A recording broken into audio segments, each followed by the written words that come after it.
अस्सलाम वालेकुम व्यूअर्स। आज मैं व्हाट्सएप के पिन चैट ऑप्शन के बारे में बताने जा रहा हूँ। ये व्हाट्सएप में बहुत ही अच्छा ऑप्शन है। इसके ज़रिए से हम अपनी चैट्स को टॉप पर रख सकते हैं। मतलब उन चैट्स को हम टॉप पर रख सकते हैं जिनसे हम अक्सर ज़्यादातर बात करते हैं या जिनको हम ज़्यादातर यूज़ करते हैं, या ग्रुप्स को टॉप पर रखना। अपना व्हाट्सएप ऑन करके फिर किसी भी चैट को लॉन्ग प्रेस करें। जब इसको लॉन्ग प्रेस करेंगे तो वो सिलेक्ट हो जाएगा।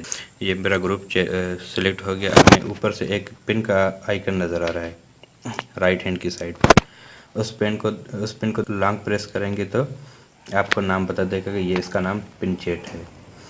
अब अगर उसको आप दबाएंगे तो वो टॉप पर चली जाएगी। जैसे देखो, मैंने उस चैट को दबाया तो चैट पिन हो गई ऊपर। अब मेरी दो चैट पिन अप हैं। देखो, दोनों के साइड में राइट साइड पर पिन का निशान है। अगर मैं तीसरी भी पिन चैट करना चाहूँ तो तीसरी को भी कर सकता हूँ। ये तीसरी भी चैट पिन अप हो गई। अब मैं चौथी को पिन अप करने जा रहा हूँ। अब देखो, जैसे ही मैं चौथी को पिन अप करूँगा तो ये करेगा you can only pin up to 3 chats, कि आप सिर्फ 3 चैट्स को ही पिन अप कर सकते हैं, इससे ज़्यादा नहीं कर सकते। तो मेरी 3 चैट से पिन अप हैं, अब इससे ज़्यादा पिन अप नहीं होंगी। तो ये व्हाट्सएप का बहुत ही अच्छा ऑप्शन है, आप इसको यूज़ करें। अगर आपको अच्छा लगे तो मेरी चैनल को सब्सक्राइब कर दीजिएगा।